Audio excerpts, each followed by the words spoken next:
I am Ricardo Baca, your loyal MC for the weekend, or for the week rather. I started a website called The Cannabis years ago. We had a lot of fun bringing legitimate journalism standards to this industry, which deserves them. And now I run an agency that does content and PR called Grasslands. I'm very psyched to be introducing this panel on branding. We're going to jump to them very quickly, but briefly, I just moderated a different branding panel 2 weeks ago at Denver Startup Week, and it was looking at the 50-year plan for cannabis brands. And I'm excited because I think we're going to get into some of that long-term planning in a still very young industry in this panel today. So with that, I will pass the mic to my friend Shannon. Thank you.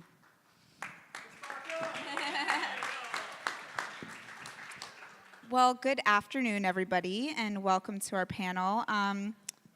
Panel discussion for today is Brands of the Future, how understanding consumers can play a central role in designing and packaging brands that will stand the test of time. So my name is Shannon Belisario. I'm the Director of Brand Development at Prohibited. We work with a ton of brand partners all over the space, helping them tell their story to a global audience, specifically focused in the cannabis space. To my right is Craig Binkley, President of ProWorks. And then I'll have the panelists kind of do a little intro for their background as well. We have Carrie Raidstock. She is the CEO of Hippo Packaging. Chris Dreisen. Did I get it? No. Dreesen. Oh, we even worked on this. From Organa Brands. And Jason Rude, who is the Director of Sales at Prohibited Media. So I'd like to welcome all of our panelists to stage today. Thank you. So if you guys want to just give a quick little 30-second about your background and you know, who you are, what you guys are doing in the space. Are these all live? It's live, right? Testing, 1, 2. Yep. Oh, there we go. Got it. I'm Craig Binkley. I am president of ProWorks, and what we are is essentially, my background is all in consumer packaged goods. I worked at Coca-Cola for a long time, and I've worked as a strategy consultant in a lot of the categories that are being impacted in today or in the future by cannabis, which is animal health, consumer health, foods, beverages, even the hempcrete kinds of things with concrete and plastics and things like that. So ProWorks is essentially the best of cannabis meeting the best of CPG knowledge to help clients on both sides of that fence navigate towards the middle where they're all meeting. Thanks, Craig. Hi, I'm Carrie Raidstock. I'm CEO of Hippo Premium Packaging. I am a recovering corporate executive. I quit my job 2 months shy of my 20-year anniversary and started Hippo Packaging about 2.5 years ago with my partner, Julia Gosnell, right there. And we are a boutique agency specifically for the cannabis industry. We specialize in brand development, great creative, and custom packaging. And we pride ourselves on bringing best practices from mainstream to this industry to help people establish brands that will stand the test of time. My name's Chris Dreesen. I'm the president of Organa Brands. Organa Brands is a manufacturer and distributor of several different cannabis brands with operations in 10 states, also in Canada and Jamaica. And I'm Jason Rude. I'm the head of revenue at Prohibited Media. And for those of you that don't know, we build brands and market them to global audiences. All right, guys. So before we start actually talking about branding today, I wanted to kind of jump in and talk about who the cannabis consumer is today and who we think the cannabis consumer is of the future, and what does that really mean for the marketplace? Well, I guess I'll start because we get a lot of people coming to us to build new brands, and we try to help guide them, you know, figure out where they want to be in the space. You know, because the consumer, let's face it, a cannabis consumer can be anywhere from 21 to 90. And if you try to market to all of those or build a brand to appeal to that huge segment, you're going to be kind of not, you know, you'll be lost in the shuffle. It'll be very difficult to make you special and to really connect with that brand. So what we're seeing is some of the biggest new users in cannabis today are baby boomers and soccer moms. So a lot of brands are really, they're strategically positioning themselves with their product lines and their packaging and their brand development, their look and feel to appeal to those markets and to set themselves up for success. So speaking kind of about, brands speaking to those markets and setting up these different consumers that they're talking to in these different categories, what categories are you guys seeing in this space, Chris, especially in Colorado and your wide distribution network that you have that are really speaking to these individual consumer segment groups? Yeah, it's interesting because especially in infused products, which is our world, it can be anything, right? It could be a topical, it could be a vape pen, could be a pill, there's infinite possibilities. So you're seeing different products and different delivery methods appeal to different demographics of people, as Carrie just mentioned. And one of the things we see that are the fastest growing things really kind of revolve around 2 or 3 different segments. And we call them terpene dependent products, so you have more experienced users, getting into things like sauce or things with higher terpene profiles that are usually for a more heady consumer or a more experienced consumer. The other thing we see happening equally as much is things that are more focused on flavor and not necessarily cannabis flavor. So flavored distillates in a lot of places are really on the rise. Of course, gummies, a lot of the different edible products that are maybe a little more approachable, that don't require such a level of cannabis knowledge. And then the most recent thing that we've seen is microdose products for the new user that you're talking about, Carrie, with the soccer mom, the baby boomer, things that are microdosed, things that are modular, things that people can kind of step into and dip their toe into the cannabis pool. All of those segments for us in particular and the cannabis industry in general are growing at a rapid rate of speed.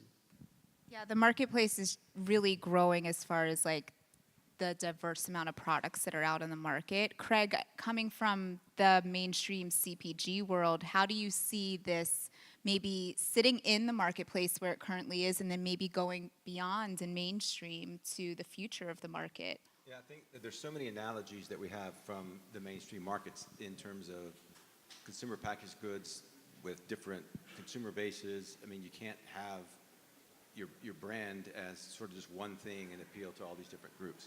The other thing is if you compare it even to like PCs when they first came out, there's a lot of similarities if you look at segmentation of people. We did work at Dell, for example, and there were these self-service techies who knew everything about the bits and the bytes and the computers, and they didn't need any help.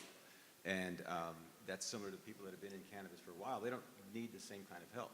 But then we had the assistance seekers and the people like that were coming in that said, I don't know what I'm going to, I don't know about computers. I just want to do these things. So help me navigate. How do I do the things that I want to do with this machine you're talking to me? It's the same thing when you get into a dispensary, into a retail outlet with these categories, and you've got people coming in that are like those assistance seekers. And so we have so many analogs, and we just need to build the business systems to be able to actually attract those consumers and help them on their individual journeys through their cannabis life, whatever they're looking to get out of it.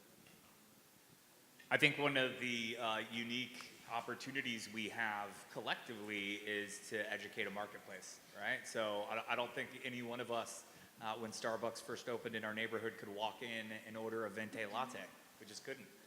But all these decades later, I think that there's quite a few of us that probably couldn't live without it. So the point being is, you ask who the cannabis consumer is, and the cannabis consumer is everyone. And it's all about us finding our story and our journey and how we connect to the product and how we decide to consume it. And I think that we have to, as marketers, as creators of products, we have to meet people where they're most comfortable. And that's by using products that they're already using and replacing those things with things that are new and improved and better and innovative, that are using a food product that is cannabis, not a prohibited drug that's been demonized for such a long time. No, I think you bring up a really interesting point, and it's something that we say all the time is the cannabis consumer, they're just like us, kind of like that People magazine section, celebrities, they're just like us, they are us. So I think like integrating into things like food or everyday products that you do see on the shelf in the grocery store or or on the drugstore shelves is where you're going to see the market move in the future once we have, federal legalization or even different regulations state by state. Like what are the opportunities there, not only looking inside the space for THC and CBD, but hemp products, and what does that look like all over the space? I think it's a really, really kind of like interesting world that's not really explored yet as the industry starts to grow. So speaking of like design and using design as an outlet to reach consumers and these consumer segments, we were talking a little bit earlier today about how brands can really differentiate themselves in the space. Right now, I feel like we're kind of in a war of brands, especially as regulations, get stronger in the market and new brands start to emerge in the market. So, what are some challenges that we face in the space, and how can brands really start using design to speak to the audience that they're trying to target? You're looking at me, so It's you. It's you. No pressure. swipe at that. When you're developing a brand for a certain demographic, I think it kind of, you've got to develop a brand that's authentic to you, and you've got to be authentic to yourself, and then let that naturally flow to your product line. It will dictate the demographic that you should be in. If you can go to kind of a strategic, think about who you are as a person and what you're trying to do with your brand. You're here. You've probably got a great product. This is what we have. We have people come and they think they've got one of the best products that have ever been invented, and they are like super stoked. And so it's our job to look at that product and say, okay, what makes this special? How are you different from your competition? Who is that product? Who is going to buy that product? Is it a man? Is it a male, 45 years old or older? Is it veterans? Is it baby boomers? Is it soccer moms? So that once we define that segment that we're going for, for a female brand, we might use more pastel colors and rose gold foil and beautiful soft imagery, because that appeals to women, and women love to have beautiful things. That Tiffany box, that Tiffany box that they probably save for the rest of their lives, because that means something to them. So to build a brand that has that kind of staying power, Hermes, Hermes with their orange, Candescent really kind of followed suit on that, and Adrian has even mentioned that he was inspired by the Hermes orange to develop that brand, and that brand really connects with that sophisticated female market. And I like that stuff too, by the way. that is good stuff. And they are one of the best selling flower brands in the market because of the way that they've approached it. So I suppose you've just really got to define your lane and make sure your creative is appealing to that demographic. Yeah, Carrie, I think that's a great point. It's no longer good enough just to make good weed. I grow fire. I got great oil.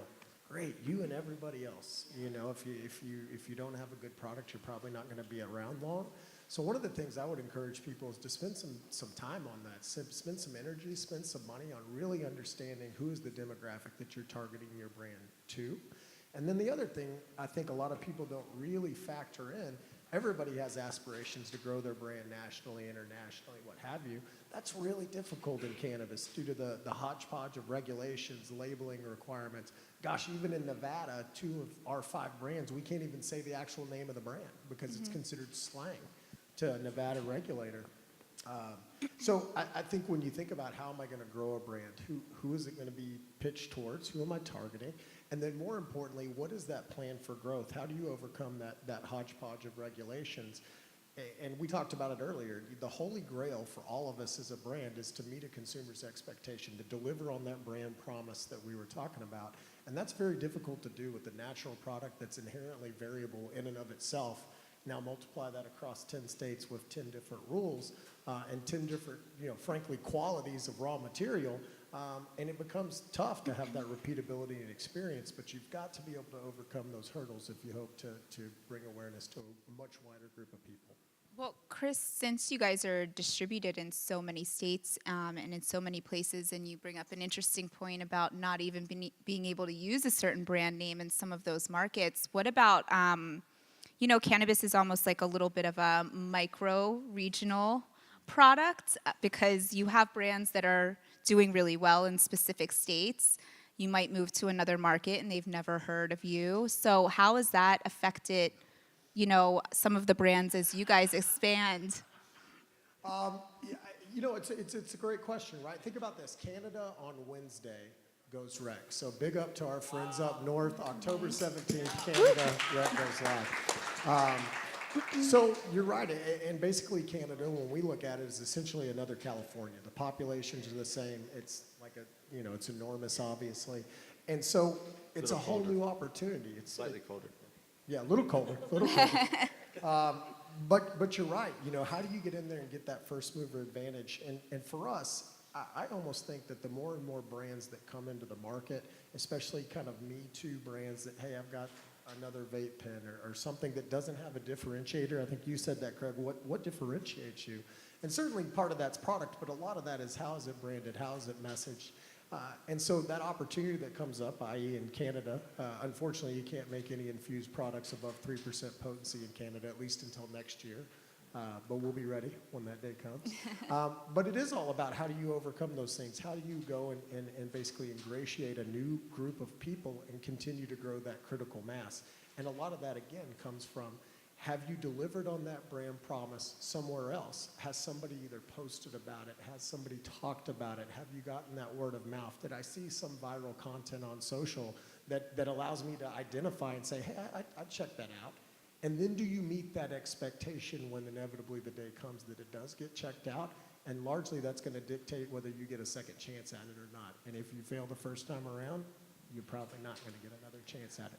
So take your time, do it right the first time. Measure twice, cut once. I think agree. you say something pretty interesting about persona and reputation and how important not only your packaging but your messaging is in a situation where we're as fragmented as we are. And I say that because you can walk into any grocery store and pick up a Coke, but unfortunately with the distribution and limitations as a result of regulation, we're at the biggest disadvantage. And when I say, as I said earlier, what an opportunity, these regulations and these circumstances are a gift because they force us to think differently. They force us to take a little bit more time to focus on the detail of our persona. And when I look at some of the most innovative things that are coming out of these limitations, are incredible content and incredible packaging and really thoughtful detail that allows for people to stand alone. And I know that as the industry evolves, all the creativity that comes from these interesting people that have taken the risk to put their not their foot in the water, but their 401k in the water, right? Yeah, for sure. Those are the folks Thank that are. God we have a 2-to-1 match. Thank God. Yeah, right. Those are the folks that have the opportunity to really shape the future of this, and hopefully that's all of us. But I think that's the point that you were just making, and it's a beautiful one. I think it also ties into the idea of the difference between building a brand and building a business, right? It says, building a brand, if we're just saying, okay, let's just put some stuff out there, put a label on it, I've got a brand magically, right? Here, you stamp a cow, and that's like that's my brand, that's my cow. But at the end of the day, to build a business based on the brand deals with all these issues that you've got to solve for. It's like, who are the constituents that need to understand it? How do I influence the people? What are the changes over time that the product's going to need to have, or will it be able to have, if it goes from hemp to CBD to THC, et cetera? And then the issues around how do I get past all these regulations? What is my business brand, given that I can't use the name, or I can't use an icon in a certain place? That means you've got to have a bigger understanding of what your business is and the sort of holistic idea of the brand that's not just... It's not just your logo. Craig, I think you bring up a great point when you say it can't just be a business, you've got to build a brand. But the counterpoint of that is you also have to run a profitable business to stay in business. And as things expand, as you see these really large firms coming into cannabis, the Canadians are coming and all their capital market money. We the North. That doesn't have to be a bad thing, right? And so when you think about those things, and it's how do I put out either a premium product or a value product, understanding who my demographic is. You've also got to be aware of, in a world that is increasingly becoming commoditized, as much as OG cannabis people don't like that, that's the reality. They're being grown on larger farms with larger plant counts. It's becoming commoditized before our very eyes. And in the end, if we all have relatively the same inputs, what is it that really sets you apart? So you've got to be able to not only build that brand, as you mentioned, but to be able to do it on slimmer and slimmer margins and hopefully overcoming with larger and larger volumes. And that's much easier said than done. And certainly brand is really what you have left. And inevitably the value of your business is almost directly tied to how well you built your brand. Well, and go ahead, Carrie. And one thing I just wanted to add is telling the brand story and how important that is in connecting with your consumer, because that's where you can really kind of make a difference. I don't know if anyone went to, I think it was NCIA's Seed to Sale show in Denver, and Tony McGee, who is the founder of Lagunitas Beer, he got up there and he gave the keynote, and there were a lot of parallels, drawn from the microbrew business into cannabis. And he sold his business for $1 billion, and he started it out of his home because his wife bought him a beer brewing kit. So she brought it home, and he started brewing beer. And he said, I've been fired from every job I've ever had. And he said, but I found I could make good beer. And that's where I started. And he said, I like beer. Second. Come on, it was right thanks, there. Craig. It was right there. But anyway, the advice he gave us, and the point of his keynote, which really sticks with me, he said, I'm going to give you advice. I'm going to give you the best piece of advice I can. And I thought it was going to be about, his prop, or what, something is whatever. But anyway, he said what he did that made him so successful is he got as close to his consumer as he could. He let them in. Mm-hmm. And he said, we would have parties at the brewery, and we'd actually even smoke pot. We got closed down for it once, and he told us all these stories, but they had a line where the consumer could call, and the consumer would be drinking beer and then call their line at midnight saying all this crazy stuff. And I mean, they were able to really connect with that consumer, and that consumer became a brand ambassador, and it made them the #1 selling IPA in America, and him a billionaire. So let your clients in, tell your brand story. That's part of what makes you very special. Actually, on that listening to customer thing, another billionaire story is the Bernie Marcus, the founder of Home Depot, would tells a story where he would go and just like talk to people in the shop. It looks like the undercover boss thing, right? And he's talking to a guy in the parking lot who had this massive amount of lumber that he bought. And he bought lumber, he bought all these different things, but he had no nails. And so Bernie went to the guy, he was like, but you bought all this stuff, you have no nails, how are you gonna put it together? He goes, you guys have shitty nails, I'm going to Lowe's to buy the nails. And so from that point on, he changed that. But the idea of listening to the customer, no matter how big your business is, they will tell you, I should say the people who know the brand the best are the customers, not the brand manager. Most brand managers in the world say, oh, I want my brand to be younger, more contemporary, and for people like me. But if you talk to the customers, Everybody wants to talk to the same people. yeah, I mean, you just get a new package brief, insert brand here, more contemporary. I mean, it's like, come on. It's like if everybody had customers, nobody likes the customers they have. They want the ones they don't have. So I think that's a good point on list. As this market evolves, the more we're able to actually listen to the customers and see how those segments are coming in and maneuver the way we're adapting our overall marketing strategies to the different types of segments is going to be critical to really mainstreaming this. It's a really great point, and I think that then the question becomes, how do we connect, right? Do we communicate through our packaging, and how, especially when our hands are tied? Is it our Instagram accounts? How do we connect? How do we touch the people that we need to bring in? Because you're 100% right. And things have changed, and they change every single day and every year with regards to digital content consumption. And we connect more and more. There isn't anyone that doesn't search to find an answer in a digital way now, right? And every one of those is an opportunity where we have to see through regulation, through circumstance, and find ways to communicate. There's a huge amount of opportunity in content, but we also have our hands tied. And so it's a unique process in what we do to communicate through package, to communicate through brand message, and to communicate through content, and still find a way to navigate that. Yeah, no, I mean, talking about, I think everyone in this room is familiar with how hard it is to reach the consumer because it is so regulated and limited in what we can and can't say to people. So I think through things like branding and design is really important, but then also telling that brand story. I mean, if you have a really unique brand story, that's a great way to connect with the consumer. You know, I came from the spirits world before, so I felt like we were always telling the brand story, specifically from the whiskey and scotch world. We talked a lot about who the master distillers were, what kind of barley we were using to make our product, how we were aging it. So if you have something like that that really sets you apart from somebody in the market, really lean into that and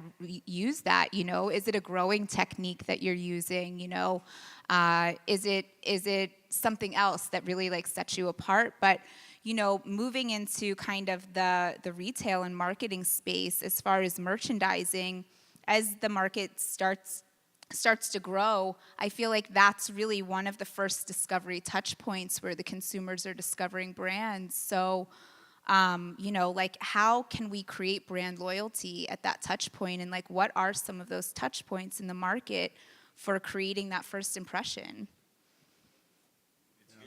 Appreciate it. I would say it's all of us. You know, it's an interesting question because right now the bud tender is the gatekeeper to your, you know, potential success, right? Especially for the never ever, the person that just started using, they're coming in and it's a brave new world. I've got a celebrity friend that has a women's lifestyle focused brand, and you know, one of the things she tells us is, hey, you know, as a soccer mom, you know, a middle-aged woman, it's weird to walk into a dispensary. I've got usually a young kid that's talking to me about a bunch of stuff that I have no clue what they're indicas and sativas and terpenes, and I don't know what the hell. And they're just like, dude, this really gets you high. Right? Yeah. I mean, look, you know, Yeah. that person that knows about all those things probably doesn't need a whole lot of input. You said it earlier, Craig. That person doesn't need a whole lot of input from most retail staff.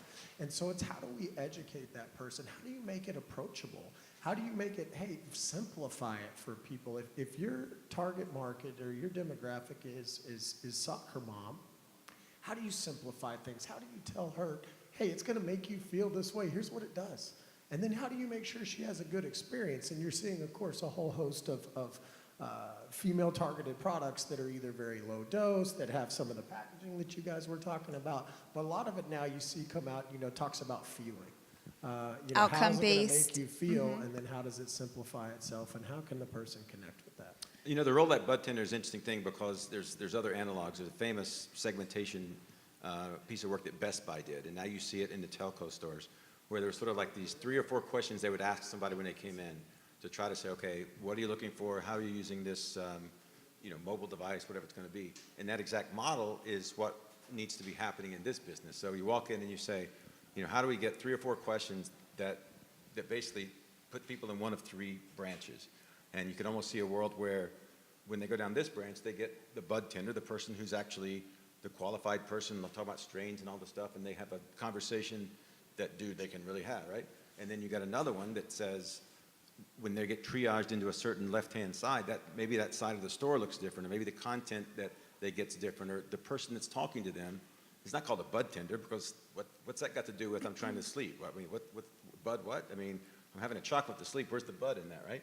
As opposed to a, you know, spectacular molecular drop of stuff that's going to help me sleep, which is what it is. And I think that future of retail needs to borrow from things that we know work in the regular retail world, because last I checked, the people that are consumers are still consumers. It's still the same people. You know, they still drink out of their mouth, you know, through their mouth, and it's like the same people. Yeah, it's crazy. You've got so many high-tech things flooding into dispensaries now, like a lift and learn display. Well, if there's a handful of products up and I pick up the water, great, I can target the advertising, the messaging to who is likely to pick up the water. There's even some more advanced things like that coming out of gaming, that facial recognition, where it's like, hey, you're a 40-year-old middle-aged white guy. You probably want boring cannabis products, and I'm going to show you the topicals. For me, I'd be completely disappointed, but that's how the algorithms of these things work. They try to target you. They try to, basically profile you into something, and they're all trying to hit the middle of a bell curve. And everybody's trying to figure out how do we either lift the role of the bud tender to be more of an ambassador to whether it be the patient, the consumer, whomever, or how do you take them out of the equation, right? Because we're all victims of our own prejudice of what we like, what our experience were, and we're all going to target you towards. We all want to market to ourselves, basically. Fortunately for me, somebody else does the marketing in our company, or we wouldn't be going there. But it's interesting, right? Because there's all these various ways now to connect with your consumers, and they're all wrought with peril for cannabis. We can't boost things on social, and we can't, go advertise in a lot of places, or you can't make this claim. So there's all these roadblocks, and the people that are able to overcome those and cast the widest net and really resonate with their target consumers are the people you see winning. I think there's an interesting opportunity to focus on simplicity. So if the bud tender wasn't there, what does your packaging say? And if there was zero understanding, does the way that you presented your product allow for somebody's discovery of that product in a simple and concise way? The other thing is I think that we all look at the today of the way that we are having that retail experience. And the reality is that the markets are going to dictate to us how we should package and how we should provide information. When we look at the global evolution of packaging and consumption on the cannabis side, we're looking at different countries that are changing regulatory structures on a fairly regular basis. And we all have experience to a certain extent with having to be flexible around the regulatory markets. And so really what I think is advice to all is to think simplistically when creating packaging and messaging. Let your brand speak for your values. Let your brand tell a broader story, but make sure that that interface with the person that's going to be consuming your product is crystal clear. And I know that we want to be creative, and I know we want to do a lot of things, but there's a way to be creative and to be simple and concise at the same time. I got a good story. I'm sorry, dude. I talk too much, I know. But great story about how Open Vape was kind of born. So in 2009, one of my partners, Ralph Morgan, had a dispensary in South Broadway on the Green Mile called Evergreen Apothecary. And they noticed that every Friday an old folks van would roll up, and several ladies would pile out of the van, and they'd clean them out of hash. Like, no doubt, clean them out of hash. So this happens a few times, and finally the dispensary manager says, ladies, what the hell's going on? Nobody consumes this much hash. Certainly not in their 80s, and certainly not being driven here in the Oak Folks fam. And the answer was kind of the inflection point, really how at that time Organolabs was started. It was, hey, we didn't grow up with these devices and these apparatus, and we had a cigarette and a cocktail, and it was good enough. But now that we're a little older and we found out that cigarettes are bad, we've got some of these maladies that just come with getting up there in age. And one of their grandkids had given them a Silver Surfer vaporizer. If you're familiar with that, you put a little concentrate on something, you suck on a hose, and something good happens. And that's about their understanding of it at the time. But what they found out was that a lot of the maladies of being old, the nausea, the sleep, the appetite, those things all improved. It improved their quality of life. But the magic really happened when those old ladies became the cool ladies at the old folks' home, and everybody wanted to go over to Mabel's for canasta, because not only did she have something that's going to allow you to eat later and sleep later, but it kind of made you feel good at the same time. So Organolabs was born. We made a product called the Meta Vape, and it was an absolute abomination. It didn't work real well. It was crude oil and old hardware, and it just wasn't that great. And who wants to suck on a Meta Vape? So in 2012, the marketing part jumped in. The technology caught up. We started being able to understand the refining and distillation of oil, and all of a sudden it had a package around it. And it was able to be mass scaled, mass produced, and really message towards somebody. And then it became, hey, it's not just for Mabel and her canasta league, but now all of a sudden it's accessible to everybody, and a brand is born. It added a level of discretion as well. The vape pen and probably the evolution of that particular type of consumption allowed for adults to take a quick toke at lunchtime and not walk back in smelling like weed. There's a lot of different things as far as, yeah, right? Exactly. Amen. Thanks for that, buddy. Changed my life. All that being said, when you think about the consumer experience and the simplicity, I think that ties right back in, right? If you can consume it in a simple a way that's not overly complicated, you feel safe, you understand its reliability, and there's some consistency in the experience.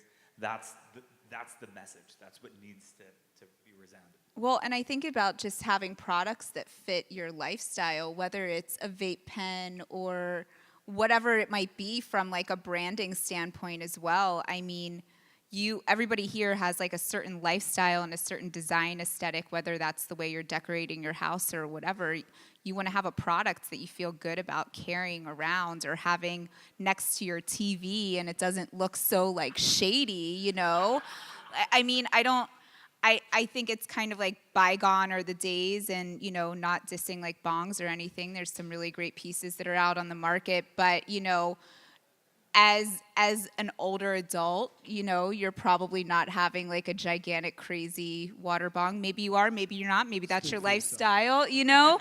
But you probably want something that is a little bit more discreet, or something that you can like pull out of your bag, like your purse, that's a really nicely well-designed like pack of joints, or a vape cartridge that's really discreet, or just going back to like... 6-foot bong, is that Yeah. with ice cubes? Do you... Clear it, come on. A ladder, you need a ladder for it.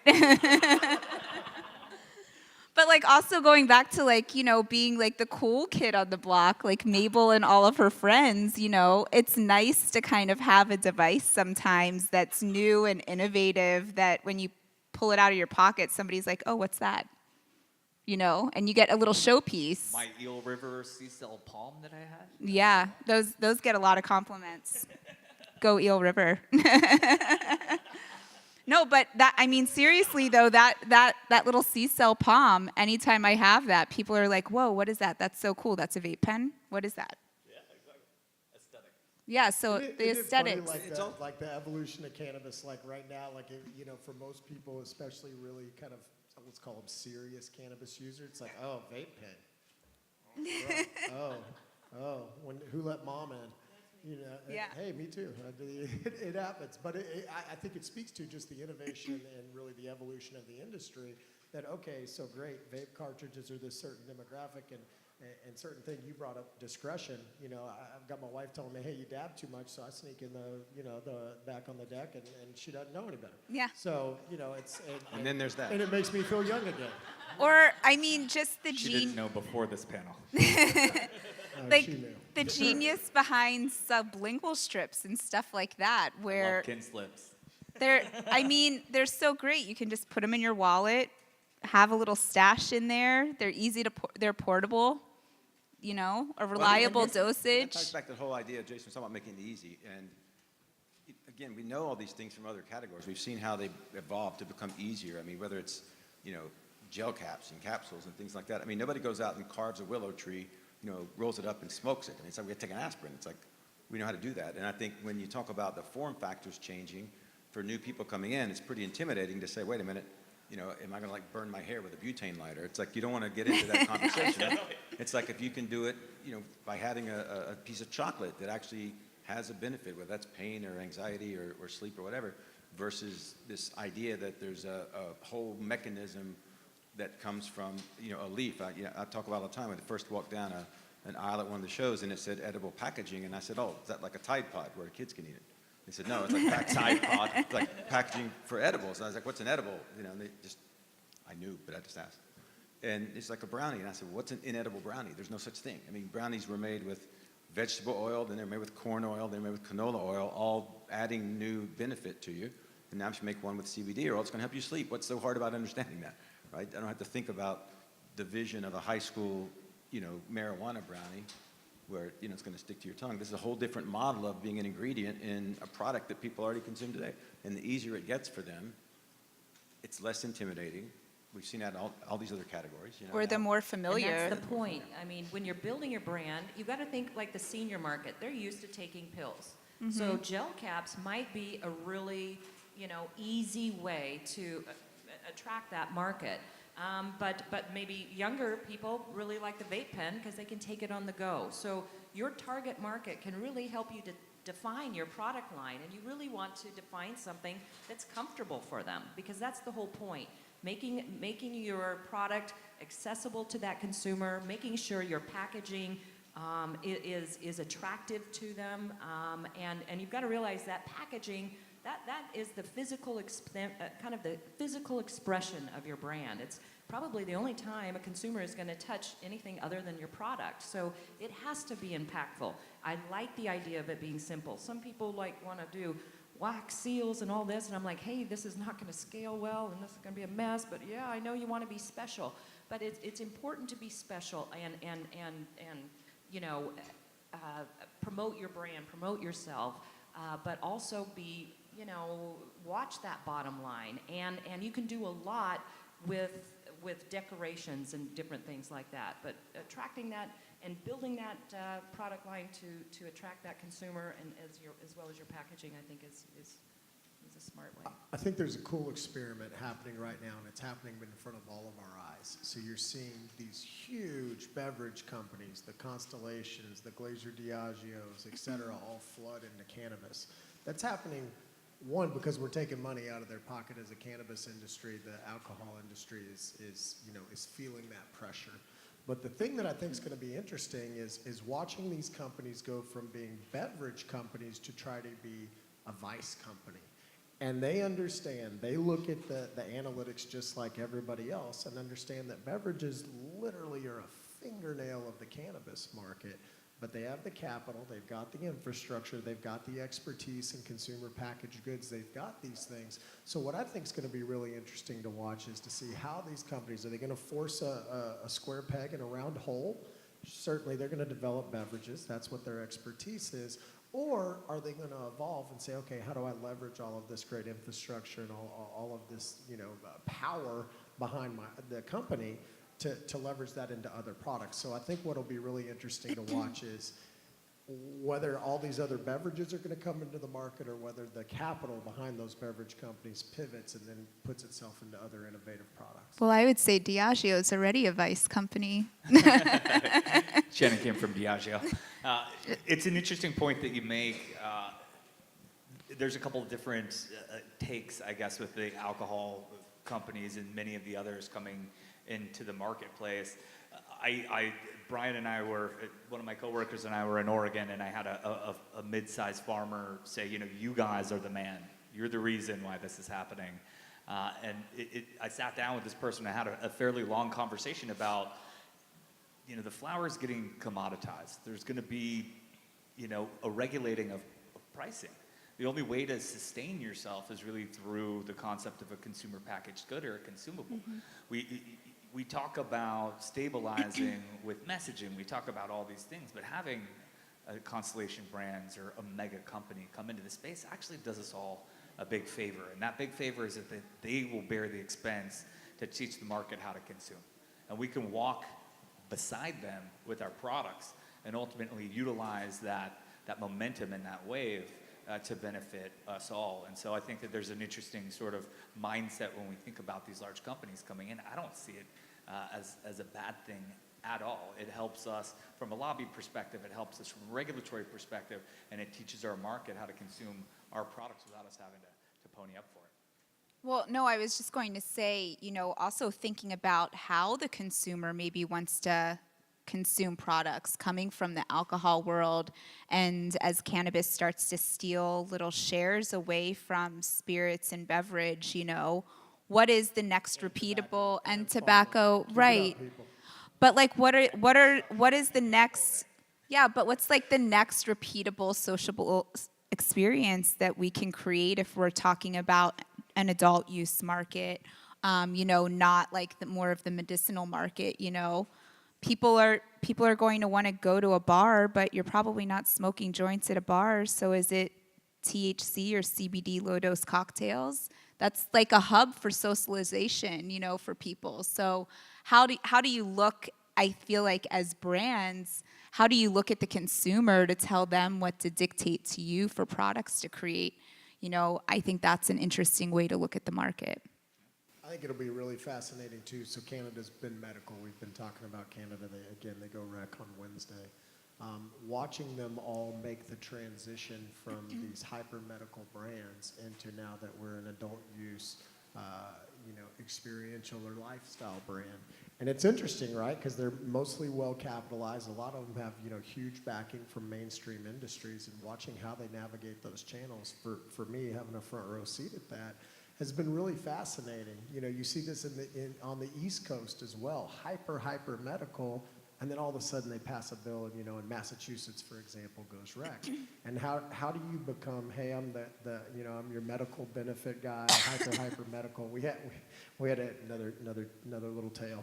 So when we first went into Maine, we had a customer of ours there that was explaining what the product was to their regulators, and he's in the State House, and and she says, what the hell is this? And he's like, well, it's an O-pen, it's a vape pen. She's like, no, what is this? And rips, we had at the time magnets on our packaging that denoted the strain. And she was so confused. She's like, oh, it's the strain, and it tells the consumer what it is and some of the effects that you can expect. And she goes, I don't rip the label off my Xanax bottle and stick it to my fridge. And it was kind of this weird juxtaposition of, is it medical, is it rec, no, it's just cannabis, it's therapeutic. It does have medical benefit, but can also just be for a good time. But it was this weird kind of adolescent stage of, is it okay to say we're rec? And we were the party guys coming from California, and it was just a strong cup of coffee for the little old state capital in Maine, and especially for this lady. Fast forward, and now that's how it is. So it's just maybe a little bit ahead of its time, but it's going to be really interesting to watch the transition from, especially as you look across the international landscape, heavily medical. Germany, for example, there's all kinds of products out there now, but it is hyper medical. It's in a pharmacy, and you've got to have something wrong with you. And I think it's the wrong message. You don't have to have something wrong with you to enjoy cannabis. You know what? A very healthy, fit, and happy person can absolutely find benefit in cannabis, but it really changes your messaging and your marketing. And for me, we want to cast a wide net with our company. We're certainly proud that some of our products do have medical benefit for people, but for us, that's not the end game. We're not doctors. We're not trying to cure people. We're trying to make people happy. Well, or there's just a ton of brands that have been on the market for years because it's been a medical market that were always clearly consumer adult use brands, What? No. Well, so it's always it's it's just always kind of interesting, to your point, to see that switch when brands are so heavily under the fist of medical, and then it's like, oh, it's okay for us to be fun now. It's fine. In a lot of ways, that's why we I think one of the reasons we've been successful is because we didn't ever come out saying, hey, we're hyper medical and your doctor recommends this, and then it's all these things that you normally consider part of a medical market, and that made us pretty unpopular with regulators, Nevada. So in certain cases, but that's true to who we are. Mm-hmm. That's what we're about. We're an adult use focused company. And because of that, it's made our message much clearer, and you've obviously seen what that's done for us. So I think it just speaks to, again, find your identity, find who you are. Who are you as a brand? Yeah. Stick to it religiously. You operate in 10 different states, and I'm certain that at some point you'll probably export and find your way to other markets as the world comes closer to understanding what we're all dealing with here. Infiltrating those markets in that very same way. I wonder, what the plan is and what advice you'd give all these people about, we talk about the 50-year direction of cannabis, where it is today and where it's going, and maybe this one's for you. But as we move into Jason the world, turned into the moderator. I'm just kidding. As we move into that shit, I think number one, we still have to have medical personas in order to infiltrate other countries, and I understand we were sneaky motherfuckers in the way that we went about it in California, because we've been having fun with it for a very, very long time. And now when you look at Mexico and you look at Australia and you look at some of these companies that have these medical regimes just hunched over them, but they're still going to need to be sneaky. When you enter into those markets, how does your brand communicate that as we move in there? What's so interesting is Canada's regulations around branding and their packaging. and they are Intense. Black box. OMG. I mean, and I know I've done a little bit of research on it, but it's got to, you're not supposed to have any brand. You're not supposed to make yourself attractive to the consumer. That is from the government. You So- can't have an animal. You can't have anything that looks like a cartoon or a can't make me personality. happy or You sad. can't. That Yeah. logo, it's got to be Or have one fun. color. I mean, this is going to be very interesting. They're getting a lot of pushback from the industry, but they're asking for non-branded cannabis, and everyone's like, well, we better be good with our font selection here, then, you know. Yeah. Health Canada's asking for that. I Well, promise there's- you there's- Canadians are not. There's even regulation for the spacing of the font and all of that. Your logo can't be bigger than the warning label on the front of your packaging. Yeah, it's kind of crazy. So that's an interesting space as far as communicating for your brand story. How do you make? Content. We preach, Yeah. you know, you've got to tell your story through your packaging. You've got to appeal to that consumer. And the Canadian government's like, you can't do that. And we're like, oh boy, okay, now what are we going to do? So it'll be Corporate interesting. social responsibility. That's what you gotta do. I'd love to open the floor to questions if anybody in the audience has any questions. Yes? Hi. I'm coming from a digital creative design development agency, and I'm wondering how you guys are thinking about brand strategies specifically in the digital space as regulations change over the next 5 years. Well, so I can speak to it a little bit. I know that Google's doing some testing outside of the country, and that keywords will eventually help us. They don't now. We all have to look from a digital perspective to DSPs, demand and supply side platforms that can serve digital ads appropriately to cannabis and cannabis approved content, and that is always a sticky wicket. When Prohibited got going in the first place, these regulations were so incredibly intense. We looked at the best way to blanket the market is through telling rich stories, and we approached it with short-form digital content and then ultimately docuseries and docutainment. And the way that we look at it in Canada is very similar in that, you know, education and corporate social responsibility efforts through short-form digital content is really the most compelling way. So I think that if you're talking about the best way to sort of circumvent some of the circumstances around how digital is served, I think it's important to tell really good human stories. We have an opportunity as a marketing community to do it differently.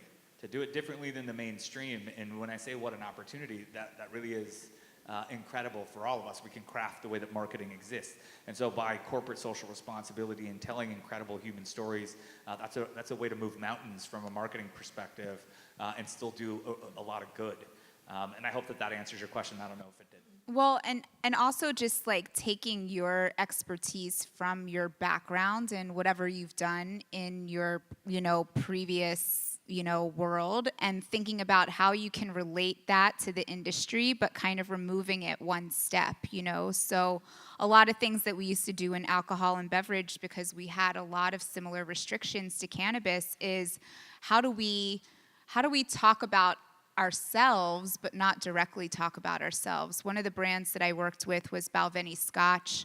It was the most handcrafted scotch in the entire world. So instead of telling our story all the time, we decided to celebrate craftsmanship. So we partnered with Anthony Bourdain and did a whole docu-series with him visiting craftsmen that made things the old school American craftsman way. And we did a roadshow tour around the country, and we did a whole documentary, and then we did short form episodes and content that we were able to leverage through our platform. So we were all still talking about ourselves, but still one step removed and really celebrating one of the key pillars of what our brand is. So I think it's looking at the industry in a different way and kind of like using your expertise, forgetting about all the rules, and then making your new set of rules for what fits our space now. Yes? Yeah, hi, my name is Danny, and I have been in the organic food CPG world for 30 years and have the benefit of certification. Now I'm in the cannabis space, but upstream I represent a liquid fertilizer for cannabis that's organic. So for those that want to grow using organic methods and process, how do you market and package and communicate the organic aspect of any product? Well, how to talk about the organic aspect of a growing medium? Well, no, I'm thinking, we're upstream, we're providing B2B. Yeah. But for the consumer who's interested and appreciates the difference of an organic food and wants an organic cannabis product with the constraints, Sure. and for marketers, how do you, first of all, the brand wants to have that be part of their point of difference. Yeah. How do they get that across? Yeah, so we actually, we have a show at Prohibited called Modern Grower that it's designed specifically to integrate different sort of product features, and it oftentimes shows the outcome of that. I think there's a ton of stories to be told there when you think about an organic product. Part of a brand message is that we use organic products to get to your final organic product, so it's organic all the way across. That's an easy story to tell because people are definitely interested. You can, yeah. You can say that it's grown using organic methods. You cannot call it organic. So that's kind of. Yeah, so on the package, again, we have packaging limitations. That's what we've been talking about with regards to Canada. That's what we've been talking about in general. At the point of sale, if they don't know that they're seeking that product and they don't know it's organic, then you're already too late. So what I'm explaining is that through content and through content messaging and brand messaging, it's easy for you to partner with the people that love to grow using your products. And you should utilize and leverage those relationships to tell your broader story, because whether it's a grower or a CPG company that is affected by what you do, I'm sure they're happy to be the sounding horn for that from a content perspective, especially if you make the right channel partnership relationships. Yeah, I would maybe think about your brand as kind of being like Intel, like Intel Inside, So making those relationships with brands that hold the same ethos as you are, and like Jason said, having them tell your story for you. And incentivizing them to do it. Yeah. Any other questions? Oh. What would you say is an underserved consumer segment? The Latin American market. How many Spanish brands are there? I'm sorry, but there's a lot of Spanish speakers in the United States, and there are not a lot of brands to serve them. No, I would agree. I would say look at the marketplace for what you have in the regular CPG world, and kind of like what we were talking about earlier, work your way backwards from that. There's brands, we were talking earlier about soda on the shelf. There's a brand for everybody, why and the reason why that brand speaks to that person, is different for everybody. But I don't know, I would maybe look at audiences and then work your way backwards if you're really wanting to target a specific area, and then think, what are the products that this consumer would like? Just remember, if you want to make $1 billion, you have to help 1 billion people. So the broader the appeal, the better it'll be. And whether money's your motivation or not, that's a good way to think about identifying a target group of people if they're underserved, is where are the most of them and how can I communicate to them? Yeah, I think that's super smart, dead on. It's minorities in general, whether it be people of color, women, and in some cases, age, right? It's a small segment, 65 plus. It's also the fastest growing segment. So the person that figures that out and how to really resonate with that group of people, again, any of those those groups of folks that I just mentioned, they're all underserved. But that's not so different than society. But the people that are able to break through, the people that are able to either break that glass and get through to those people, you see it. And Craig, I think you mentioned there's so many other analogs, right? Whether it's alcohol, tobacco, any really CPG, they target people, they profile people, but you see in cannabis that it's largely white and it's largely targeted at all the same folks. So the folks that are able to shift that paradigm, to shake it up, and really appeal to a different group than the 21 to 34-year-old white male that consumes a lot of cannabis, that we're all trying to get, but there's 1 million people in that pond. Turns out there are billions of other people that are not 21 to 34-year-old white males.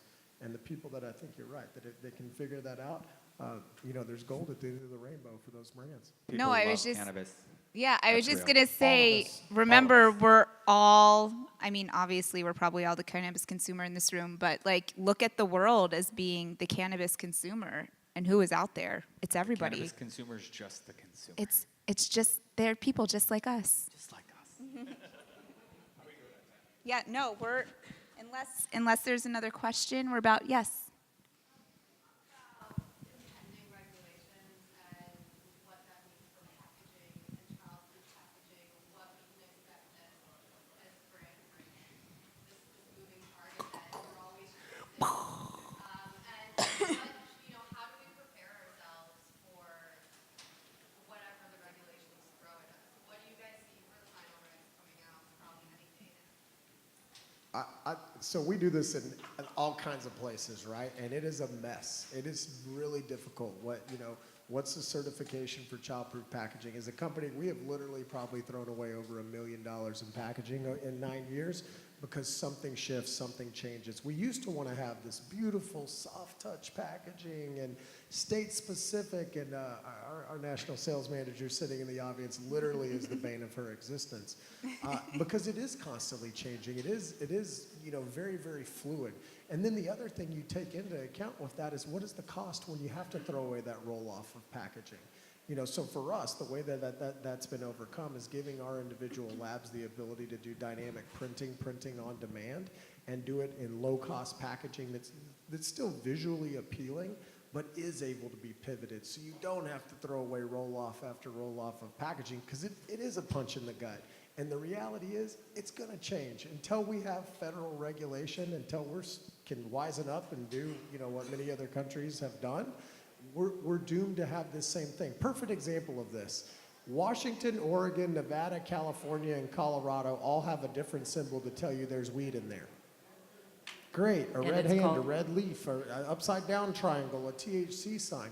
It's ridiculous. So the reality is we've got to have some sort of national standards, which probably is not going to come until our federal government gets involved. But the best you can do between now and then, especially if you want to be in multiple markets, is figure out a way to keep your costs low, but keep your ability to be agile high.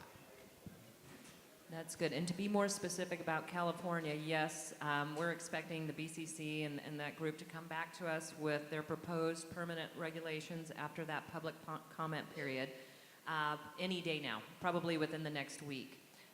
And to remind everybody, in California, current packaging laws are that the primary package is child resistant and no exit bag needed. The proposed laws flop that and say no longer is child resistant packaging required on the primary package, but exit bags are required. There's been a lot of back and forth. We don't know how that's going to shake out. And if I were you, I'd just hold on for at least a week or two, because then you'll kind of know where you're going to go. We're not that long. Not far away now. And the regulations will probably continue to change over the next few years. So be nimble, right? Be nimble.